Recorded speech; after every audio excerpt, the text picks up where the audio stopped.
नमस्कार, मेरा नाम शालिनी कांचकार है और मैं इंदौर से बिलोंग करती हूँ।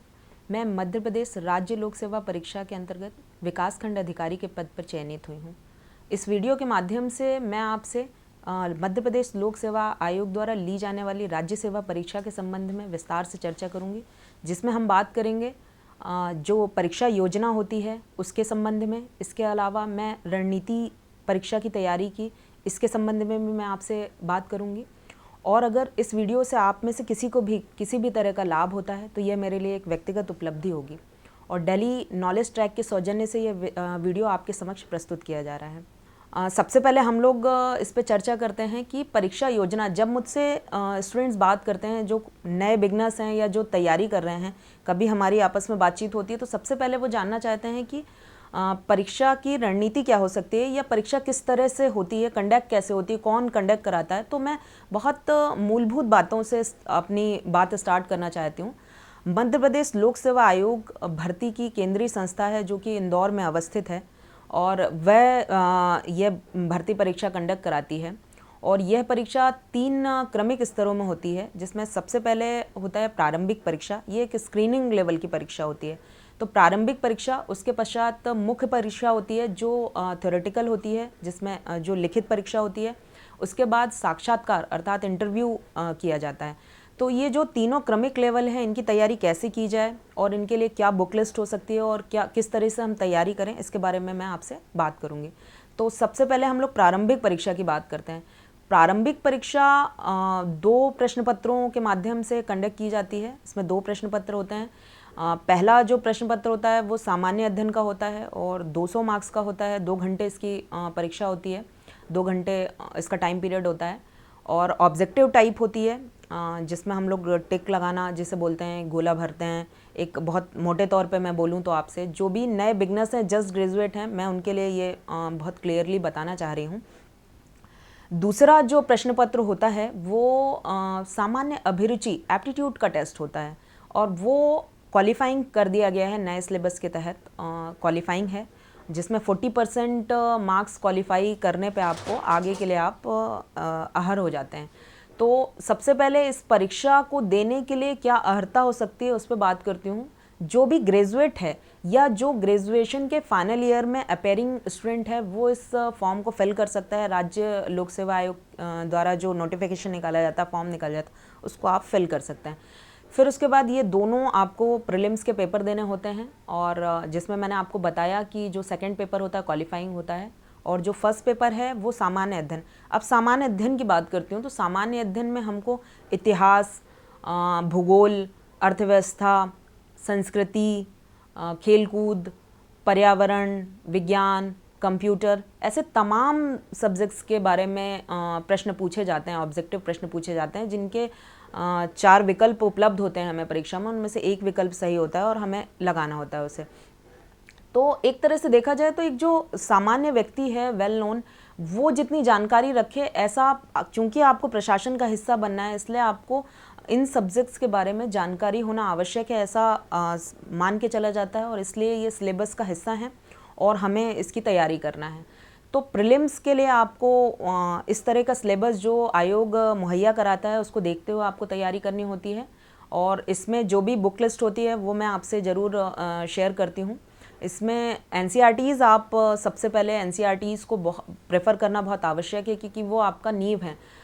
जब आप तैयारी की शुरुआत करते हैं तो बहुत सारे मार्केट्स में बुक उपलब्ध होते हैं, बहुत सारे सीनियर्स बताते हैं कि यार ये बुक पढ़ लो, ऐसा कर लो, वैसा कर लो, और हम एनसीईआरटीज़ को जनरली अवॉइड कर देते हैं। जबकि हम कई बार नए बच्चे भी, अगर आप किसी से गाइडेंस लेने जाएंगे तो आपको वो कहेगा कि एनसीईआरटी पढ़िए, बट हम लोग इतना हम सोचते हैं कि हम एक अच्छी किताबें पढ़ें, हम इसकी राइटर की पढ़ें, ऐसा पढ़ें, वैसा पढ़ें, और इस भटकाव के तहत हम लोग एनसीईआरटी को अवॉइड कर देते हैं, जबकि ऐसा बिल्कुल नहीं करना चाहिए। जो लोग पढ़ते हैं बहुत अच्छी बात है, पर जो बिगनर्स हैं मैं उनसे रिक्वेस्ट करना चाहती हूँ कि एनसीईआरटी को कभी भी आप अवॉइड नहीं करें और अपने पढ़ाई के मूल अंश बना के उसको चलें। तो 6 to 12th एनसीईआरटी की यहाँ पे मैं बात कर रही हूँ, जिनके बारे में ज्योग्राफी हुआ। जैसे कि आपको प्रीलिम्स के लिए ज्योग्राफी प्रिपेयर करना है, प्रीलिम्स ही नहीं बल्कि मुख्य परीक्षा के लिए भी आपको ज्योग्राफी पढ़नी है, तो उसका जो मूल है कि धाराएं कैसे चलती हैं, हवाएं कैसी चलती हैं, ओशनियोलॉजी क्या होती है, क्लाइमेटोलॉजी क्या होती है, इसका एक जो क्रक्स है वो एनसीईआरटी में अवेलेबल है और समझ आपकी विकसित होगी। आप एनालिटिकल व्यू में as well as factual view में उसको समझ पाएंगे।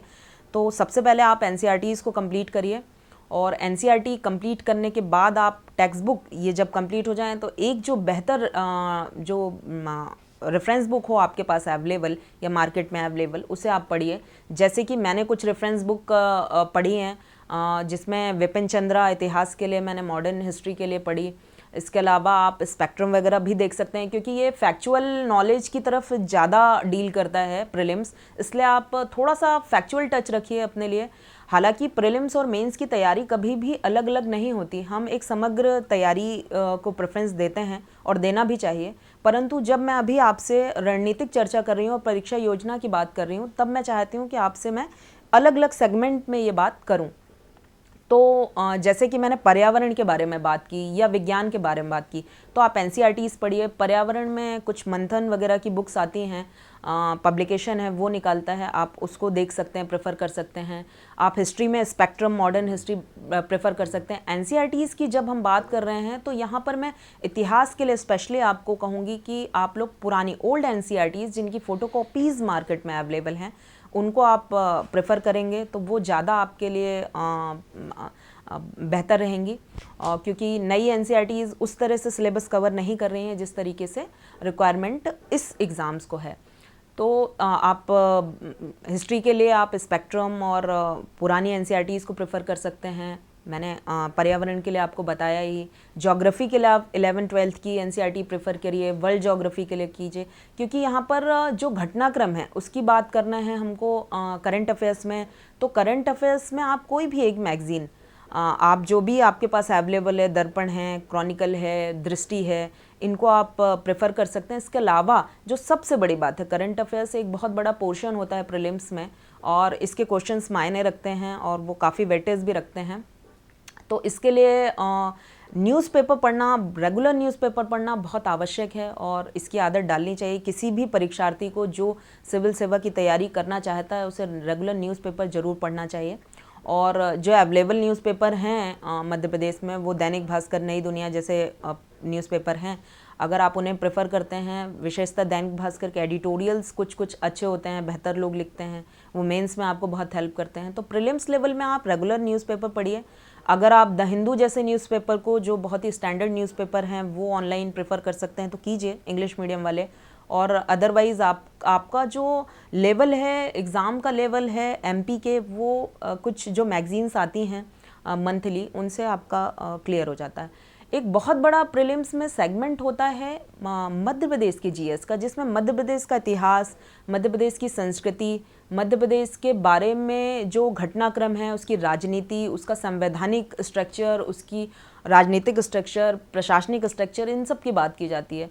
तो ये आप जब न्यूज़पेपर पढ़ते हैं उससे भी कवर होता रहता है। किसी की पदस्थापना हुई, इस तरह की कोई बात आती है, कोई पदाधिकारी आया है ना, तो मानवाधिकार संस्थान जो राज्य लेवल पे है उसका कौन हेड है, इस तरह की बातें तो एक तो आप न्यूज़पेपर से कवर कर सकते हैं। इसके अलावा जो लोकल लेवल पे आपको किसी पब्लिकेशन हाउस की जो एक साथ कवर करके देता हो, उसे आप प्रेफर कर सकते हैं। यहाँ पर मैं पर्टिकुलरली किसी नोट्स को इसलिए प्रेफर नहीं कर रही हूँ क्योंकि ये मध्य प्रदेश का जीएस है। हाँ, हिंदी ग्रंथ अकादमी एक बुक निकालती है जो ऑथेंटिक बुक है, चूँकि मध्य प्रदेश सरकार का ये एक बुक कहलाई मध्य प्रदेश सरकार की, तो इसलिए मैं इसे ऑथेंटिक मान के चलती हूँ कि इसमें कम से कम गलतियाँ होंगी। तो अगर आपके पास समय है तो उसे प्रेफर कीजिए। इसके अलावा कुछ पोर्टल्स हैं मध्य प्रदेश के, उन्हें रेगुलर प्रेफर कीजिए, क्योंकि उन पोर्टल्स में लगातार आंकड़े और पदस्थापना और मध्य प्रदेश गवर्नमेंट की जो योजनाएँ हैं, जैसे लाडली लक्ष्मी योजना, ये सब चीज़ें, तो ये आपको हमेशा उस वेब पोर्टल में अवेलेबल होंगी और आप उन्हें पढ़ेंगे तो निश्चित है आपको इसमें से हेल्प मिलेगी। इसके अलावा आप मुकेश महेश्वरी या पुणेकर या महावीर जैसे पब्लिकेशंस हाउस हैं वहाँ पर लोकल इंदौर में, चूँकि आयोग वहीं हैं तो ये पब्लिकेशंस भी वहाँ पर हैं। और मध्य प्रदेश की जीएस के बारे में ये लोग बेहतर तरीके से कंपाइल अपने नोट्स रखते हैं, तो आप उन्हें प्रेफर कर सकते हैं। मेरा आपसे एक ओवरऑल रिक्वेस्ट ये है कि कोई भी चीज़ आप जो भी उठाएं उसे कम से कम रेगुलर बेसिस पे ईमानदार प्रयास और कंसिस्टेंसी में फोकस होकर उसे कवर करें, बजाय कि आप मार्केट में भटकाव लाएं। देखिए क्या होता है कि जब हम नई तैयारी करते हैं, हम 2-4 लोगों से मिलते हैं और कोई कहता है कि यार पुणेकर वाला अच्छा था, यार महावीर वाला अच्छा था, यार ये। कई बार मैं फेसबुक से जुड़ी हूँ और वहाँ पर कुछ जो प्लेटफॉर्म्स बने हुए हैं, कुछ ग्रुप्स बने हुए हैं, उन ग्रुप्स में बच्चे बात करते हैं इसका अच्छा है उसका अच्छा है। मेरी समस्या, देखिए मैं यहाँ पर आपसे अपने अनुभव शेयर कर रही हूँ, जो मुझ में कमियाँ थी वो मैंने जो महसूस की, जिन्हें सुधारा, और मैं आपसे आज वो सब चीज़ें शेयर करना चाहती हूँ। तो जब भी हम किसी का सुनते हैं उसकी बजाय हमें किसी भी एक को, क्योंकि लगभग जो मार्केट में अवेलेबल हैं बुक्स, वो लगभग सारा सिलेबस कवर करती हैं और थोड़ा बहुत इधर उधर होता है। तो मैं जो समझती हूँ कि कोई भी एक आप नोट्स या बुक उठाएं, बजाय कि आप 3-4 कि हम महावीर भी ले आए, हम पुणेकर भी ले आए और हम ये भी लेकर आ गए हैं कि फलाने दोस्त ने बताया ये बेहतर है, तो इन सब चीज़ों को अवॉइड करें तो बेहतर होगा। और फोकस होके किसी भी एक चीज़ को उठा के उसको कवर करें। तो ये थी प्रीलिम्स की फर्स्ट पेपर की बात। अब मैं सेकंड पेपर में बात करती हूँ आपसे। सेकंड पेपर बेसिकली क्वालिफाइंग है और उसमें रीजनिंग, बोधगम्यता, कॉम्प्रहेंशन जिसको बोलते हैं हिंदी में, और हिंदी भाषा की कॉम्प्रहेंशन, और एक कॉम्प्रहेंशन जिसमें हिंदी इंग्लिश दोनों में अवेलेबल होता है वो क्वेश्चंस वो हो गया। निर्णयन हो गया, संचार कौशल हो गया, डाटा सफिशिएंसी है ना, तार्किकता, रीजनिंग, मैथ्स, थोड़ी सी ये सब चीज़ें उसमें एप्टीट्यूड वाले पेपर में अवेलेबल हैं। और ये बहुत ही 10th लेवल की रीजनिंग, मैथ्स या जो समझ होती है उनके बारे में है, तो इसको लेकर घबराने की ज़रूरत नहीं है। मैं देखती हूँ कि मध्य प्रदेश में तैयारी करने वाले जो स्टूडेंट है, विशेषता मानविकी विषय से जो लोग हैं, वो थोड़ा सा सीसेट को लेके प्रश्न चिन्ह रखते हैं कि क्वालिफाई होगा या नहीं है। इस टाइप से बिल्कुल घबराने की बात नहीं है। जो भी रीजनिंग और जो भी मैथ्स है वो बहुत ही एक ऐसे लेवल की है जिसे आप कवर कर सकते हैं, कोई एडवांस मैथमेटिक्स या रीजनिंग नहीं होती। डेटा सफिशिएंसी की बात करें, निर्णय की बात करें, तो आप प्रशासन का हिस्सा बनने वाले हैं। निर्णयन आपके प्रशासन में केंद्र की तरह काम करता है, तो एक आपको छोटा सा सिचुएशन दी जाती है, उसमें आप क्या निर्णय लेंगे इसकी बात की जाती है। ऑफिस कल्चर में या प्रशासनिक लेवल पे आपसे उस तरह के क्वेश्चंस होते हैं। तो ये इसको करने के लिए आप चाहें, संचार कौशल की बात हो गई और बोधगम्यता की। तो अगर मैं बोधगम्यता, कॉम्प्रिहेंशन की बात करूं, चाहे वो हिंदी इंग्लिश वाले हों या केवल हिंदी भाषा वाले हों, तो न्यूज़पेपर पढ़ना आपके लिए बहुत ज़्यादा इंपॉर्टेंट इसलिए हो जाता है क्योंकि ये पेपर की भी डिमांड है। जब आप उनके एडिटोरियल्स पढ़ते हैं न्यूज़पेपर के, तो आप कॉम्प्रहेंड करते हैं, क्योंकि वो बहुत ही बेहतर लैंग्वेज में बेहतर लोगों द्वारा लिखे जाते हैं और आप उन्हें कॉम्प्रहेंड करते हैं, आप उनकी समझ विकसित करते हैं। तो धीरे धीरे आपकी एक आदत में आ जाता है कि आप उसे पढ़ें और कॉम्प्रहेंड करें और अपने दिमाग में उसके आंसर्स खुद बनाएं। तो वो जो एक आदत आपकी आएगी वो एग्ज़ाम में आपको पे करेगी, क्योंकि एग्ज़ाम में आपके पास एक कॉम्प्रहेंशन रहेगा और नीचे आपके पास उसके लिए एक प्रश्न रहेंगे। उन प्रश्नों का उत्तर देने के लिए आपको ऊपर का सारा जो भी आपने पढ़ा था वो कॉम्प्रहेंड दिमाग में होना चाहिए। उसकी बोधगम्यता आपको कितनी सहज और सुलभ है, इस पे ये चीज़ डिपेंड करेगी। और वो टाइम टेकिंग भी होते हैं अगर आपकी आदत नहीं हो तो, और अगर आपकी आदत में है, एडिटोरियल को आप अच्छे से कवर करते हैं, आप कॉम्प्रहेंड करने में बेहतर हैं, तो आप अपना समय भी वहाँ प्रीलिम्स में बचा सकते हैं। तो न्यूज़पेपर आप पढ़िए। अगर आप में से किसी का इंटरेस्ट है, साहित्य को लेकर रुझान है, तो आप उपन्यास वगैरह भी देख सकते हैं। उपन्यास को प्रेफर कीजिए क्योंकि वो भी बेहतर लैंग्वेज में लिखे जाते हैं और आप उनसे कॉम्प्रहेंशन पावर आपका बढ़ता है। तो ये 2 एक्सरसाइज आप अपनी रेगुलर रखिए, विशेषता न्यूज़पेपर वाली, ताकि आपको सेकंड पेपर में दिक्कत नहीं है। इसके अलावा अगर हम बात करते हैं निर्णयन की, तो हम न्यूज़ में भी जब भी देखते हैं कुछ प्रशासनिक निर्णय लिए जाते हैं, जैसे कि उज्जैन में कुंभ हुआ, उसमें काफ़ी सारे प्रशासनिक निर्णय लिए गए, या रीवा सतना की तरफ बाढ़ आई और बहुत सारे ऐसे प्रशासनिक निर्णय लिए गए होंगे जिसमें आलोचना भी हुई, जिसकी प्रशंसा भी हुई, न्यूज़पेपर लेवल पे भी देखा हमने। तो इन सब पे हमें ध्यान रखना चाहिए। ताकि क्या है कि आपको निर्णय निर्माण की क्षमता आपकी विकसित हो पाए, किस तरह से निर्णय ले। इसके अलावा एक बहुत अच्छा आप काम कर सकते हैं, अगर आपके ग्रुप्स में आपके ग्रुप हैं और ग्रुप में बेहतर लोग हैं, विशेषतः अगर घर में आपके कोई ऐसा बड़ा अवेलेबल है, आपके दोस्त ऐसे अवेलेबल हैं जो प्रशासन का हिस्सा हों या जो आपसे बेहतर निर्णय क्षमता रखते हों, उनसे आप किन्हीं किन्हीं विषयों पे बात कर सकते हैं रेगुलाइज लेवल पे, जिससे आपकी क्षमता, एक तो संचार कौशल बेहतर होगा, दूसरा आपकी निर्णय की क्षमता बेहतर होगी। जैसे कि मेरे पास मेरी एक मित्र और मार्गदर्शक हैं रेणु वर्मा जी, मैं उनसे लगातार जुड़ी रही और लगातार मैं उनसे बात करती थी। तो प्रशासनिक, चूँकि वो प्रशासन का हिस्सा है यूपी गवर्नमेंट में, तो काफ़ी सारी जगहों पे वो निर्णय निर्माण या संचार कौशल से रिलेटेड चीज़ें मुझे बेहतर तरीके से समझा पाती थी, मैं उनसे डिस्कशन करती थी। तो इस तरह से अगर आपके पास भी ऐसा कोई व्यक्ति है तो आप उसका लाभ ले सकते हैं। तो ये रही हमारी प्रीलिम्स की बात। और प्रीलिम्स में एक बात ध्यान रखिएगा, ये एक स्क्रीनिंग टेस्ट है, इसमें एक कट ऑफ बनता है, जो भी लोग सेलेक्ट होते हैं 15 गुना सिलेक्शन किए जाते हैं मेंस के लिए इसमें, और ये स्क्रीनिंग टेस्ट है, तो इसमें इसके मार्क्स कभी भी आपके फाइनल एग्ज़ाम्स में नहीं जुड़ते हैं। तो ये एक स्क्रीनिंग है और आप इसके द्वारा मुख्य परीक्षा के लिए क्वालिफाई होते हैं। तो प्रीलिम्स के लिए आप न्यूज़पेपर है ना और एनसीईआरटीज़, इसके अलावा एक रेफरेंस बुक जो भी अवेलेबल है मार्केट में उसे पढ़िए, ठीक है। कुछ इंस्टीट्यूट हैं बेहतर हैं, चूँकि मैं इंदौर से बिलोंग करती हूँ, मैं इंदौर के बारे में जानकारी रखती हूँ। आकार आईएएस भरकुआं पे है, वो एक बेहतर इंस्टीट्यूट है, ईमानदार प्रयास कर रहे हैं, आप उन्हें देख सकते हैं। मैंने मेंस लेवल पे उनकी हेल्प ली थी। और प्रीलिम्स एक ऐसी जगह है जहाँ मतलब एक द्वार है, वो यहाँ से आपकी प्रशासनिक सेवा के रास्ते खुलने हैं। तो प्रीलिम्स को लेके आप लोगों को बहुत सहज होने की आवश्यकता है, बहुत ज़्यादा दूसरों की बातों में नहीं पढ़ना है, बजाय कि आप अपना सिलेबस सामने रखें, उस सिलेबस को कवर करते हुए रेफरेंस बुक्स लें बेहतर राइटर्स की, और कुछ टेक्स्ट बुक उठाएं और उन टेक्स्ट बुक को आप फॉलो करें, उन्हें पढ़ें, उस सब्जेक्ट से, उस टॉपिक से रिलेटेड अपनी समझ को विकसित करें। फैक्चुअल लेवल पे आप बेहतर हों, उसे याद करें, मेमोराइज़ करें, और उसको करने के बाद आप रिवीजन बेस्ड तैयारी करें, डिस्कशन बेस्ड तैयारी करें अपने ग्रुप के साथ, वो बहुत ज़रूरी है। मैंने अपने तैयारी के दौरान अपने ग्रुप्स के साथ रिवीजन प्लस डिस्कशन बेस्ड तैयारी की है और उसका सीधा फ़ायदा मुझे मिला है और मैं इससे बहुत लाभान्वित भी हुई हूँ। तो एक अपना बेहतर ग्रुप बनाएं जिसमें वास्तव में पढ़ने वाले लोग हों, और इसके अलावा आप रिवीजन अपना रेगुलर रखें। प्रीलिम्स में एक सेगमेंट जो है जीएस में, वो एसटी/एससी जो संरक्षण अधिनियम था उसको लेकर है, मानव अधिकार संरक्षण और सिविल अधिकार संरक्षण, आई थिंक।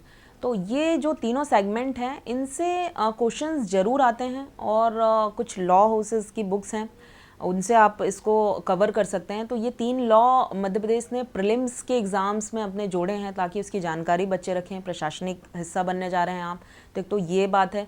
तो इसकी तैयारी के लिए आप सबसे बेहतर तरीका है कि कोई भी किसी भी इंदौर में अवेलेबल है कुछ लॉज, कुछ पब्लिकेशंस हैं जो प्रिंट करते हैं इसके बारे में, बहुत छोटी छोटी बातें जो हैं बेयर एक्ट की तरीके से वो देते हैं। तो इनका जो आप चाहें तो इसका जो ऑब्जेक्टिव टाइप का वो पिछले 2-3 पन्नों में वो लोग देते हैं, तो आप ऑब्जेक्टिव इसके सॉल्व करिए, और वो objectives as it is Madhya Pradesh की एग्ज़ाम में रिपीट होते हैं, आ जाते हैं। तो ये कम से कम 3-4 से लेके 7-8 प्रश्न तक लगभग मैं देख रही हूँ कि इस सेगमेंट से, विशेषता ये जो एसटी/एससी संरक्षण अधिनियम है या सिविल अधिकार संरक्षण में, इस सेगमेंट से ये आते हैं, और ये आपके लिए गॉड गिफ्टेड क्वेश्चन हो सकते हैं क्योंकि बहुत ही सीमित तरीके से ये एक्ट्स हैं, और इनकी जो धाराएं हैं, इनके जो दंडात्मक कार्यवाही हैं, ये सब चीज़ें, और इन पे क्वेश्चन किया जाता है। और आप इनको अगर तैयार रखते हैं बेहतर तरीके से, ये आपके बिल्कुल कहना चाहिए कि लिमिट में हैं, तो अगर ये आप तैयार करते हैं तो बेहतर अंक वहाँ पे अर्जित कर सकते हैं।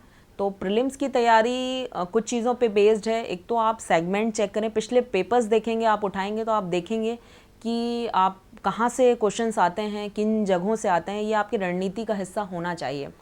तो वहाँ आप कभी भी ह्यूमन एरर ना करें, कंफ्यूज ना हो, वो केवल रिवीजन से पॉसिबल है। जब आप रिवीजन करते रहेंगे रेगुलर तो वहाँ पर आप कंफ्यूज नहीं होंगे, आपसे ह्यूमन एरर नहीं होंगे और आपकी प्रीलिम्स कभी भी प्रभावित नहीं होगी नेगेटिवली, तो नेगेटिव नहीं होगी। तो इस तरह से आप अपनी प्रीलिम्स की तैयारी को दिशा दे सकते हैं। अब मैं बात करती हूँ मेंस की। तो जब हम मुख्य परीक्षा की बात करते हैं, जब आप प्रीलिम्स क्वालिफाई कर लेते हैं तब आप मुख्य परीक्षा के लिए क्वालिफाई हो जाते हैं।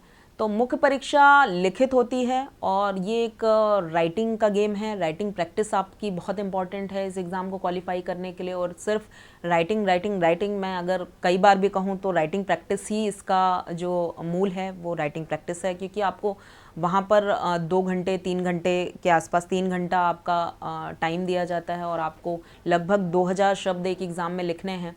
तो आपकी speed as well as writing का जो आपका प्रेजेंटेशन है वो बहुत मायने रखेगा वहाँ पर। तो इसके लिए बहुत आवश्यक है कि आप अपनी राइटिंग प्रैक्टिस हमेशा जारी रखें। क्वेश्चन आंसर लिखना, क्वेश्चंस को समझना, ये सब ज़रूरी है। अब मैं परीक्षा योजना की तरफ इसकी बात करती हूँ। तो आयोग द्वारा जो परीक्षा इसकी ली जाती है वो इसमें 6 पेपर लिए जाते हैं। पहला पेपर, दूसरा पेपर सामान्य अध्ययन प्रथम, सामान्य अध्ययन द्वितीय और सामान्य अध्ययन तृतीय, ये सामान्य अध्ययन के पेपर हैं। जबकि जो चौथा पेपर है वो एथिक्स का है। 5th पेपर सामान्य हिंदी का होता है और 6th पेपर में निबंध आपसे लिखवाए जाते हैं। तो इस तरह से ये बनता है। और जो पहले 3 पेपर हैं वो लगभग 300 नंबर के हैं, जबकि जो हिंदी है वो 200 नंबर का है और जो निबंध है वो 100 नंबर के आसपास का पेपर होता है। और उसके बाद साक्षात्कार 175 नंबर का है। मतलब आपके पास मेन मुख्य परीक्षा में टोटल 1400 मार्क्स और साक्षात्कार 175, मतलब 1575। तो आपका जो एग्ज़ाम्स के कुल मार्क्स हैं 1575, यही वो मार्क्स हैं जहां से आपका सिलेक्शन होता है, यही वो मार्क्स हैं जिनमें आपकी मेरिट बनती है और यही वो मार्क्स हैं जो जोड़े जाते हैं फाइनल में। तो यहाँ पर हमें बहुत एहतियात से काम करना होता है। प्रीलिम्स आपने निकाल ली है, अब मेंस की बारी आई है। तो मेंस की तैयारी के लिए जो फर्स्ट पेपर है उसमें खंड आ और खंड बा, इवन फर्स्ट सेकंड थर्ड तीनों में उन्होंने सेगमेंट डिवाइड किए हैं दोनों पेपर्स में। तो जो बिगनर्स हैं मैं उन्हें बता देना चाह रही हूँ पूरी बातें, इसलिए मैं इस बात को भी करना चाहती हूँ कि खंड 1 हो गया और खंड बा, और दोनों के लिए अलग अलग उत्तर पुस्तिकाएँ भी आपको एग्जामिनेशन हॉल में मिलती हैं लिखने के लिए। तो खंड आ में भी आपके 3 क्वेश्चंस टोटल वो पूछेंगे, जिनके फिर सब क्वेश्चंस होते हैं। तो पहले क्वेश्चंस में आपसे लगभग 15 अति लघु उत्तरीय तरह के जो क्वेश्चंस पूछे जाते हैं, जिनको आपको लगभग 15 शब्दों में या एक लाइन में आंसर करना होता है। तो ऐसे लगभग 45 मार्क्स का ये रहता है। सेकंड पेपर में जो दूसरा क्वेश्चन होता है उसके अंदर 10 उप क्वेश्चंस होते हैं, जो सब क्वेश्चन जिनको बोलेंगे, उसमें लगभग आपको 100 शब्दों में देना रहता है। ये लघु उत्तरीय प्रकार के होते हैं और 6-6 मार्क्स के होते हैं।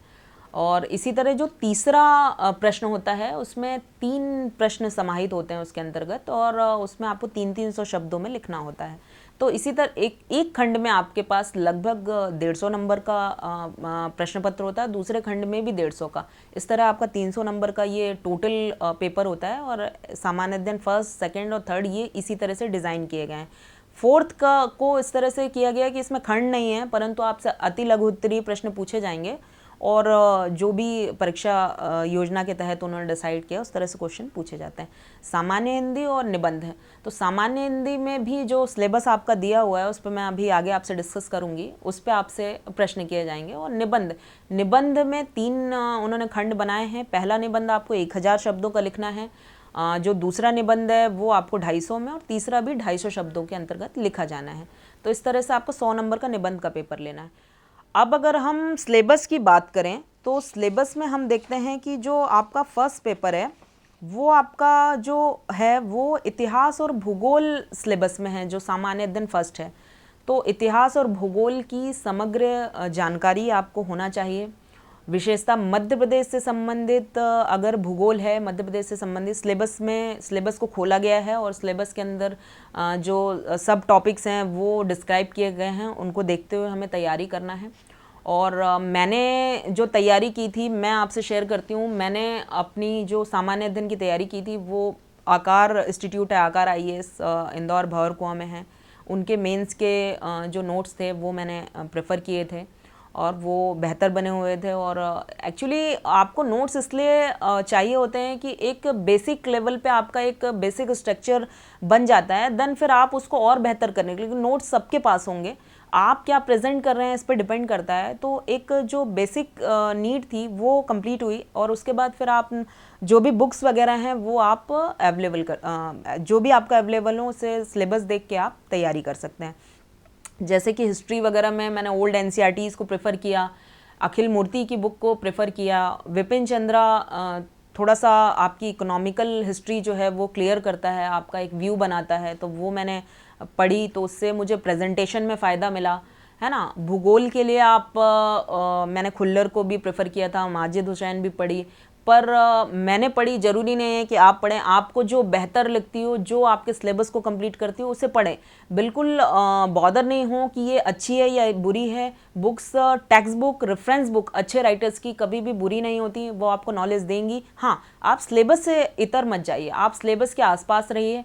बेहतर नॉलेज, बेहतर प्रेजेंटेशन, और यहाँ पर नॉलेज का गेम नहीं है, मेंस है प्रेजेंटेशन का गेम। नॉलेज तो नो डाउट आपको चाहिए, बट प्रेजेंट आपको 2 घंटे में वहाँ पर प्रेजेंट करना है, तो वो प्रेजेंटेशन आप कितना ठोस तरीके से कर सकते हैं इस पर बहुत डिपेंड करता है।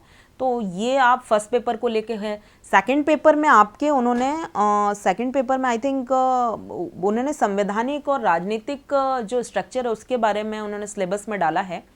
तो संविधान को लेके जो भी प्रशासनिक स्ट्रक्चर है, एम लक्ष्मीकांत की बुक है, वो आप रेफरेंस के तौर पे यूज़ कर सकते हैं, बेहतर बुक है संविधान को लेके। डी बसु से आप चाहें तो कुछ चीज़ें वो आपकी जो बेसिक चीज़ें हैं जो क्रिटिसिज्म को लेकर हैं या कोई बात है वो आपकी क्लियर करती है बेसिक लेवल पे। विश्लेषणात्मक किताब है और बेहतर विश्लेषण प्रस्तुत करती है, तो आप चाहें तो उसे प्रेफर कर सकते हैं, ठीक है। तो ये कर लें आप। एनसीईआरटीज़ आपको 11th-12th की ज़रूर पढ़नी चाहिए, क्योंकि जैसे नागरिकता है, समानता है, बंधुत्व है, गणतंत्रात्मक है, पंथ निरपेक्षता, इस तरह के जब शब्द हम संविधान में यूज़ करते हैं, आपने प्रीलिम्स में भी पढ़े, मेंस में भी आप यूज़ कर रहे हैं, पर अगर आप उसकी समझ नहीं रखते हैं तो ये फिर प्रॉब्लमेटिक बात है, क्योंकि आगे आपको साक्षात्कार में भी अपीयर होना है।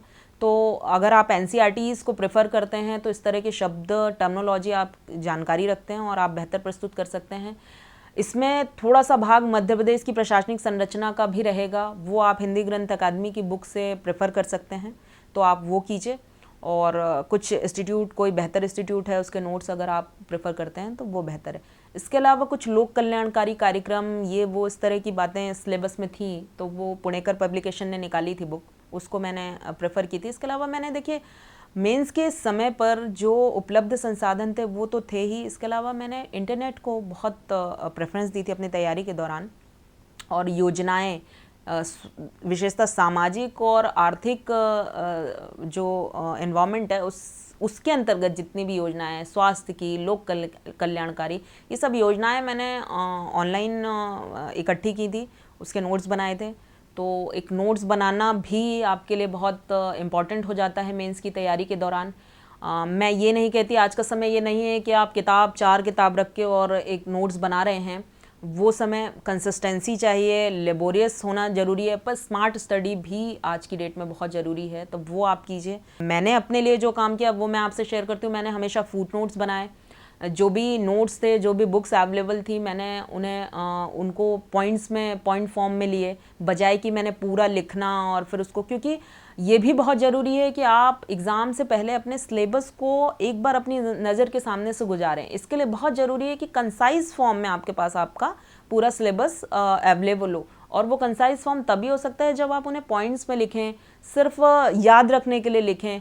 पूरी कहानी लिखने की मेरे ख्याल से आवश्यकता नहीं है। असहयोग आंदोलन की बात करें हिस्ट्री में फॉर एग्जांपल, तो असहयोग आंदोलन का एक छोटा सा घटनाक्रम, कारण और प्रभाव हमने देख लिए कि यार ये इसके पीछे का घटना थी, ये कारण थे, ये प्रभाव पड़ा आगे के इतिहास में। तो ये चीज़ें बहुत पॉइंट्स में, बहुत शॉर्ट फॉर्म में लें, और वो अब फिर आपके पास, चाहे वो 3 नंबर में आपके पास आए 15 शब्दों में लिखने के लिए, या आपके पास 300 शब्दों में आए, ये फिर आप पे डिपेंड करता है कि आप उसे एलोबरेट कर लें या फिर शॉर्ट कर लें। आपके पास जानकारी पूरी उपलब्ध होनी चाहिए, और ये जानकारी आपके पास तभी उपलब्ध हो सकती है जबकि आप इसे शॉर्ट फॉर्म में अपने पास रखें, है ना।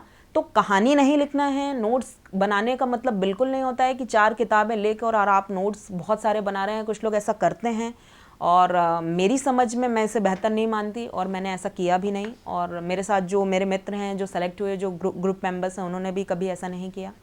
तो यहाँ पर एक रणनीतिक चर्चा हो रही है। ये आप पे डिपेंड करता है कि आपकी तैयारी क्या है, और सारे स्टूडेंट्स की तैयारी अपने लेवल पे बहुत बेहतर होती है। अब हम लोग थर्ड पेपर पे आते हैं। थर्ड पेपर में साइंस वाला पोर्शन और reasoning, science, reasoning, data sufficiency और इकोनॉमिक, ऐसा थर्ड पेपर में पूरा पोर्शन है। स्टैटिस्टिकल बात करते हैं अगर हम, तो देखिए ज़्यादातर लोग जो लोक सेवा की तैयारी कर रहे हैं, मध्य प्रदेश राज्य लोक सेवा की, वो मानविकीय विषय से होते हैं। हालांकि इंजीनियरिंग बैकग्राउंड के और बाकी प्रोफेशनल डिग्रीज के भी सारे तरह के ग्रेजुएट्स हैं यहाँ पर अवेलेबल।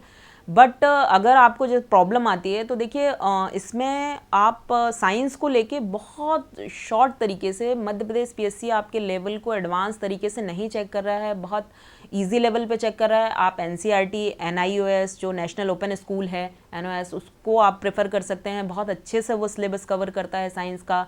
अम्ल और क्षार क्या है, धातु अधातु क्या है, इस तरह की बातें, उन दोनों में आपस में अंतर, रदरफोर्ड का प्रयोग, इलेक्ट्रॉन, प्रोटॉन, ये सब हमने 10th क्लास में पढ़ा है और हमें पढ़ने में गुरेज भी नहीं करना चाहिए और ना ही डर लगना चाहिए। बहुत सारे मेरे मित्र हैं जिन्हें डर लगता है इस चीज़ को लेके, साइंस को लेके, डेटा सफिशिएंसी को लेके। तो इन चीज़ों को लेकर डरने की आवश्यकता नहीं है। जब आप प्रशासन का हिस्सा बनेंगे तो हर चीज़ आपको डेटा में आपको अवेलेबल करानी पड़ेगी, तो आपको आनी चाहिए, ऐसा आयोग मान के चलता है। उसकी परीक्षा योजना उसी के तहत है। तो ये बहुत छोटी सी चीज़ें हैं, इनको आप कवर कीजिए एनआईओएस से और एनसीईआरटी से। इसके अलावा मुझे नहीं लगता किसी और किताब की आपको रेफरेंस बुक की भी ज़रूरत है, नहीं, टेक्स्ट बुक से ये बहुत अच्छे से कवर हो रहे हैं। अब हम इकोनॉमी की बात करते हैं। मैंने आकार आईएएस की इकोनॉमी के नोट्स प्रेफर किए थे, क्योंकि मैंने मेंस में लगभग वही प्रेफर किए थे और ओवरऑल सिलेबस को वो कवर करते थे।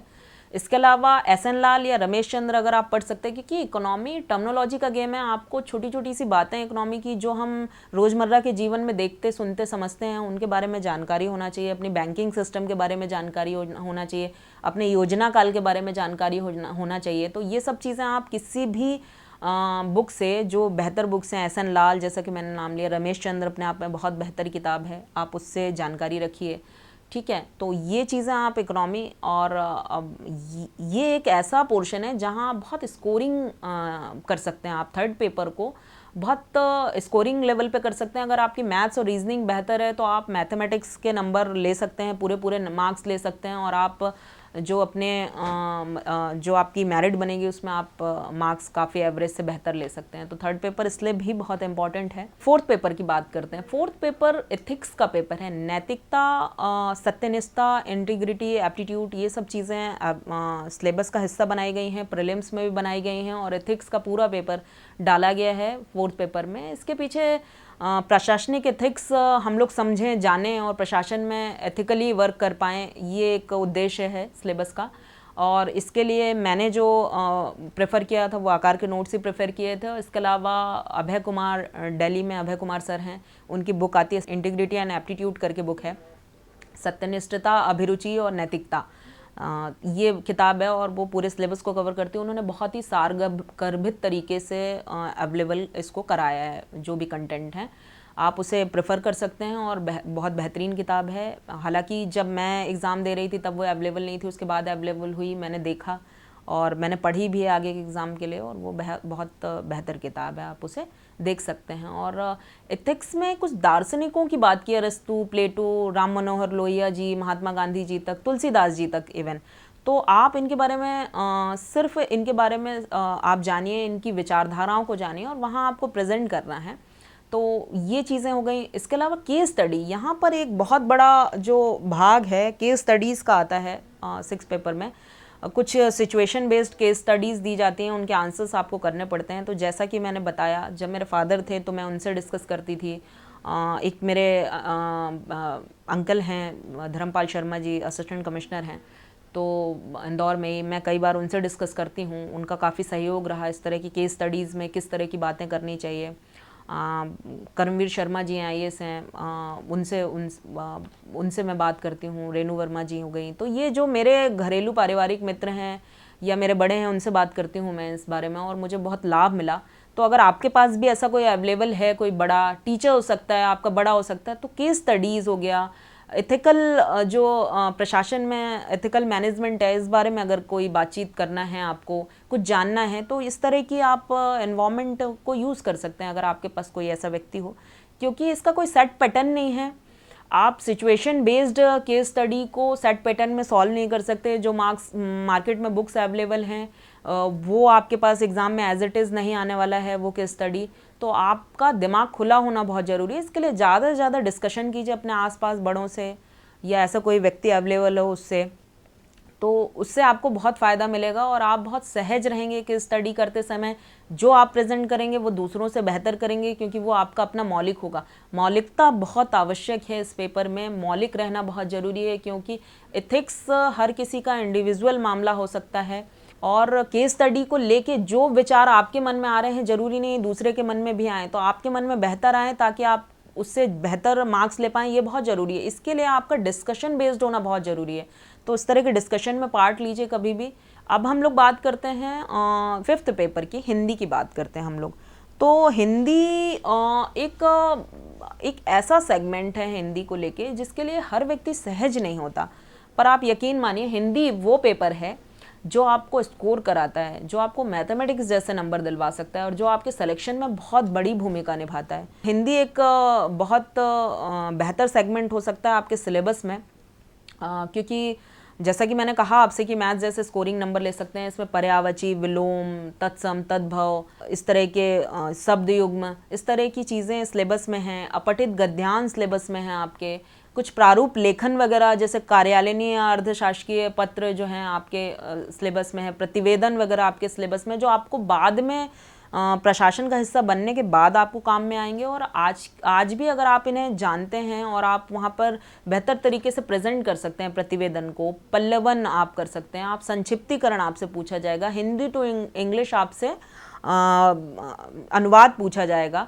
तो ये सब चीज़ें बहुत ही सामान्य हिंदी के तहत आती हैं। एक जनरलाइज्ड व्यक्ति को ये सब जानकारी होना बहुत आवश्यक है, और अगर आप बेहतर तरीके से जानकारी रखते हैं तो आप वहाँ पर बहुत अच्छा स्कोर कर सकते हैं, और ये आपका बहुत मजबूत पक्ष हो सकता है आपके स्कोरिंग में, आपके नंबर्स में। हिंदी की प्रिपरेशन में आप पिंक सिटी पब्लिकेशन जयपुर से आती है एक हिंदी की बुक, सामान्य हिंदी करके, वो मैं हमेशा से प्रेफर करती आई हूँ, और उसमें लगभग सिलेबस की बहुत सारी चीज़ें कवर्ड हैं, और MPPSC जो पूछता है वो लगभग वहाँ से आ जाती हैं चीज़ें, तो आप भी उसे प्रेफर कर सकते हैं। और इसके अलावा जो आप बेहतर समझते हैं उस बुक को लीजिए, पर जिस भी बुक को लीजिए उसे आप पूरा कवर कीजिए, बहुत अच्छे से कवर कीजिए। कंसिस्टेंसी होना बहुत ज़रूरी है, फोकस्ड होना बहुत ज़रूरी है किसी भी एग्ज़ाम की तैयारी के लिए, और आपको कई बार रिवीजन करना ज़रूरी है उस चीज़ के लिए।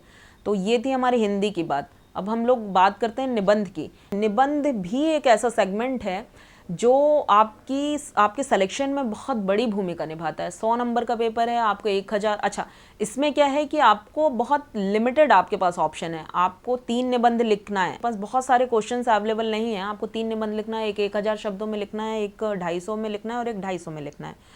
तो निबंध लिखने की जो शैली है, निबंध लिखने का जो तरीका है, वो डेवलप होना बहुत आवश्यक है, और वो डेवलप होगा केवल लिखने से। आपको कहीं भी कोई भी कितना भी निबंध के बारे में समझा दे, पढ़ा दे, आप कहीं से पढ़ लें, ये दीदी, वो भैया, ये टीचर, नहीं।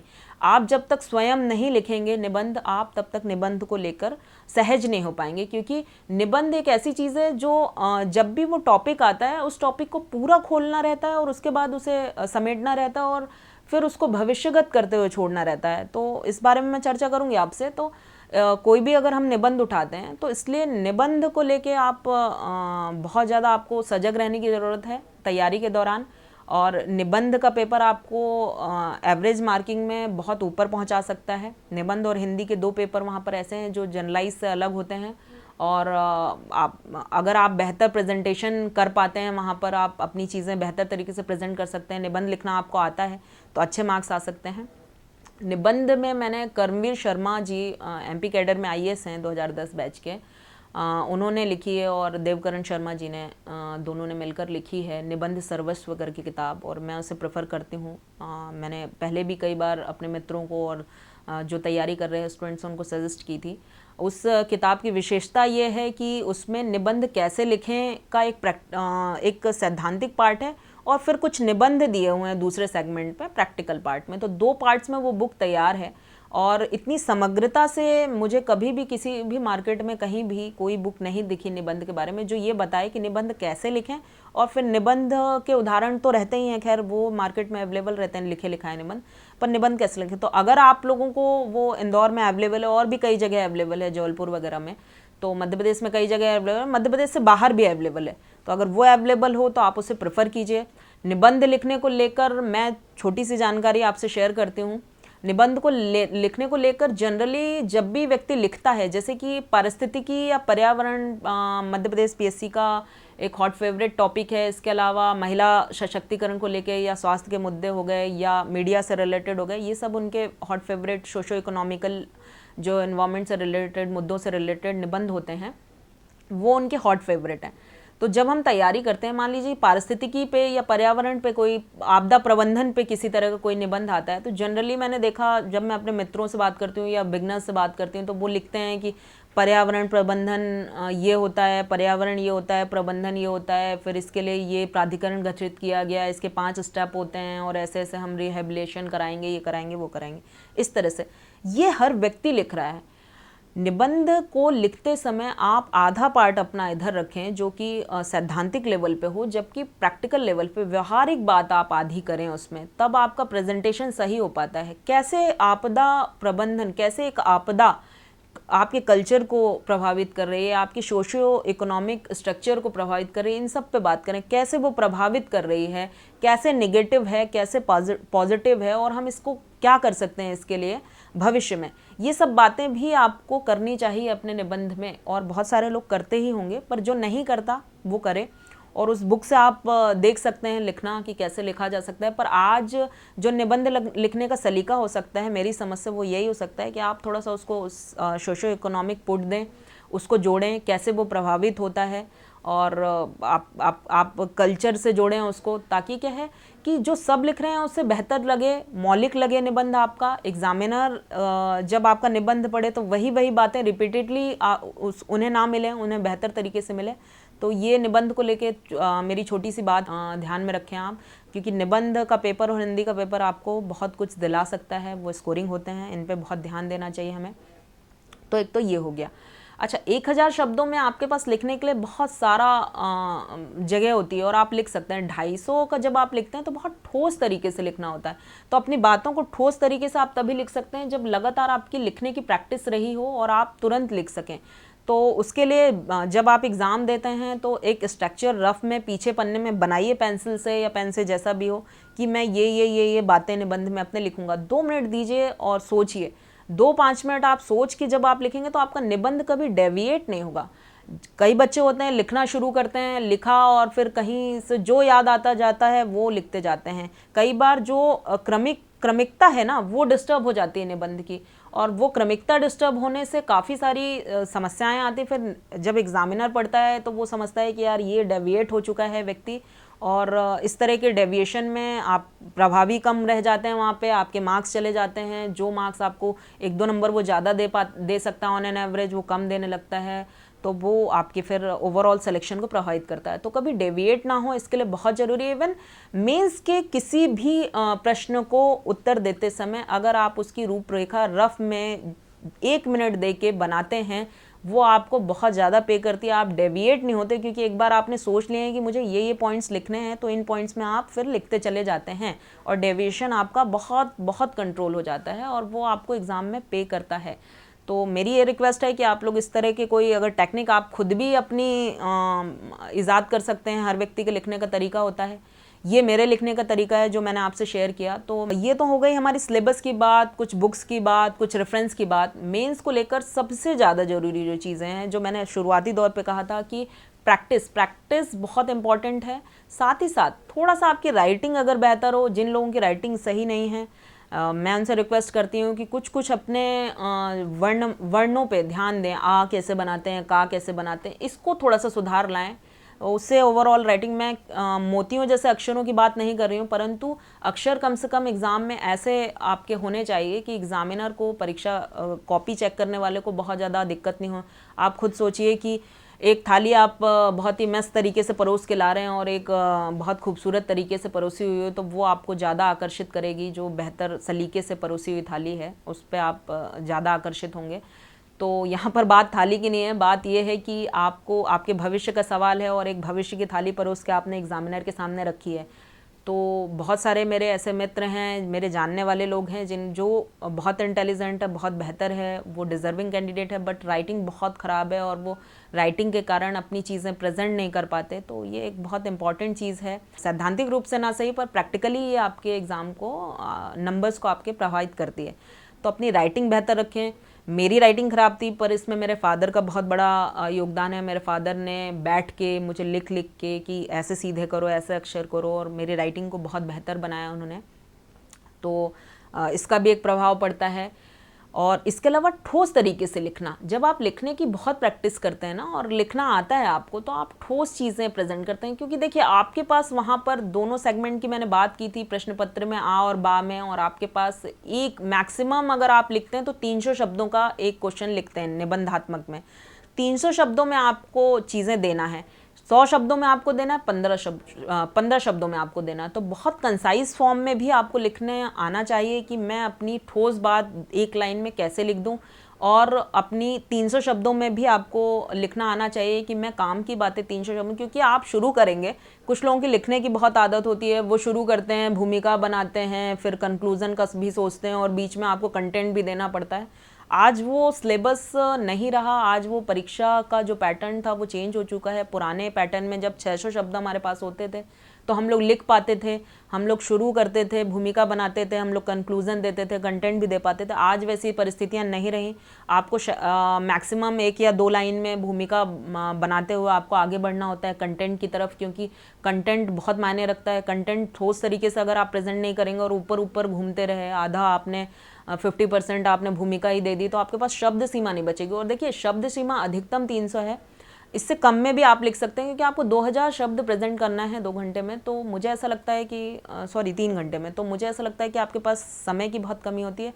तो मेरा आपसे बस यही कहना है मेंस को लेके कि स्पीड, राइटिंग और प्रेजेंटेशन, ये 3 मूल तत्व हैं मुख्य परीक्षा के, और यही आपके सिलेक्शन में बहुत भूमिका निभाएंगे। तो स्पीड रखते हुए, राइटिंग मेंटेन करते हुए, ठोस कंटेंट प्रेजेंट करना, ये बहुत इम्पॉर्टेंट है। और ये केवल तभी हो सकता है जब आप लिखें। लिखने से कभी भी ना बचें। न्यूज़पेपर में कोई बात आती है, कोई मुद्दा उठाया जाता है, उससे रिलेटेड स्वयं प्रश्न बनाएं और उस प्रश्न का उत्तर देने का प्रयास करें। अपने ग्रुप में डिस्कस करें, अपने सीनियर से डिस्कस करें, अपने बड़ों को वो आंसर्स चेक कराएं। एडिटोरियल खूब पढ़ें आप, ताकि आपके मुद्दे क्लियर रहें। हमेशा करंट से जोड़ना बहुत आपको पे करता है। जब भी आप कोई भी मुद्दा एग्जामिनर के सामने करंट से जोड़ के प्रेजेंट करते हैं, और वो तभी कर पाएंगे जब आप न्यूज़पेपर, मैगजीन्स पे बहुत ध्यान देते हैं। आप योजना पढ़िए, कुरुक्षेत्र पढ़िए। आज की डेट में मध्य प्रदेश पीएससी के लिए भी वो बहुत इंपॉर्टेंट हो गई है, क्योंकि योजना और कुरुक्षेत्र भारत सरकार की मैगजीन्स हैं, है ना, गवर्नमेंट की मैगजीन्स हैं। उनके जो आंकड़े रहते हैं, उनके जो केस स्टडीज़ रहती हैं, वो बहुत इंपॉर्टेंट रहती हैं। वो आंकड़े आपके क्वेश्चन के आंसर को सपोर्ट करते हैं।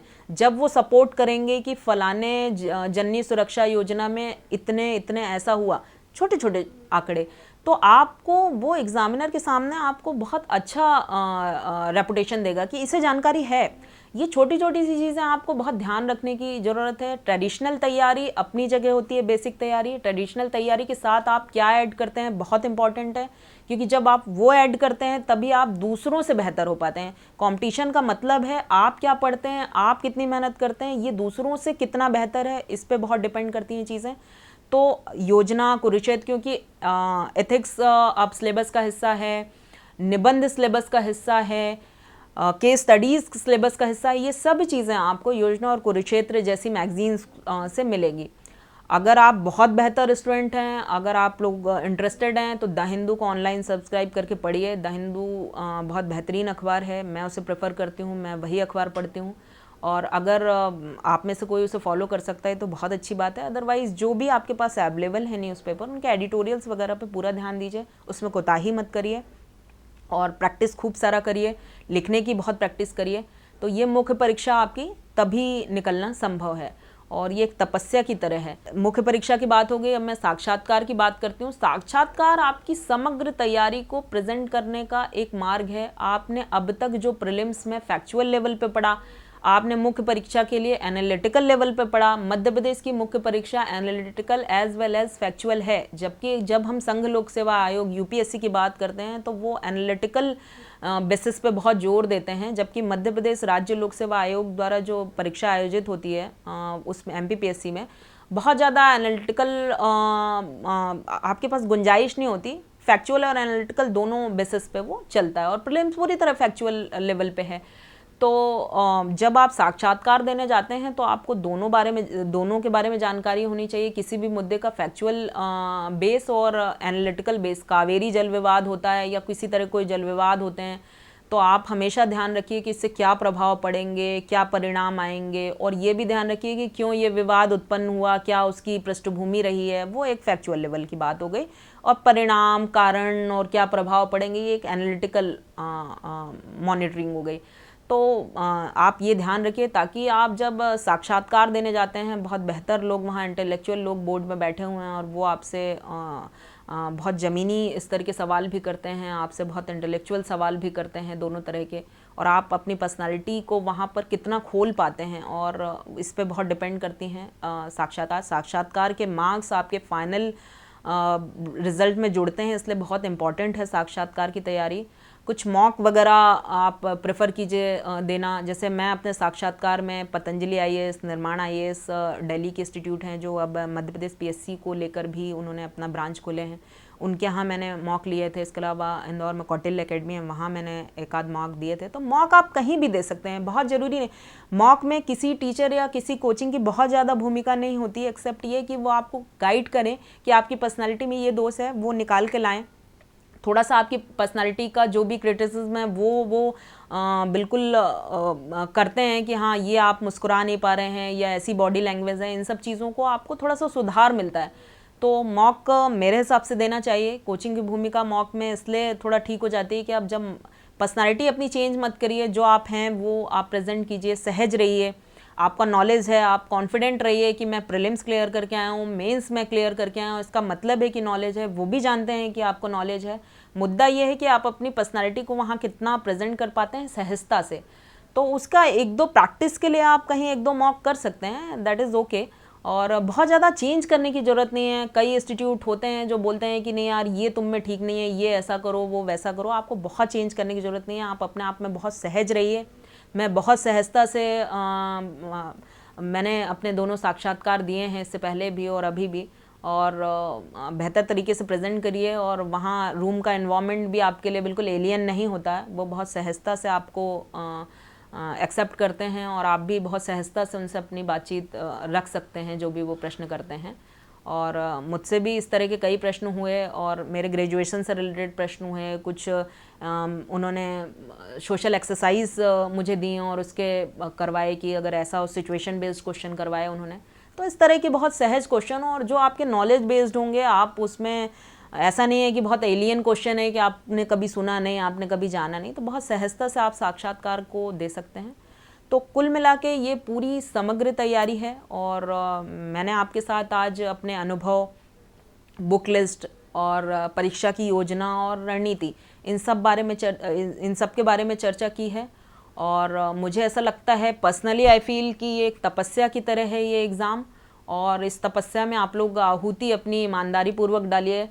और जैसा भी आप प्रयास, कंसिस्टेंसी की परीक्षा है, धैर्य की परीक्षा है, आत्मविश्वास की परीक्षा है।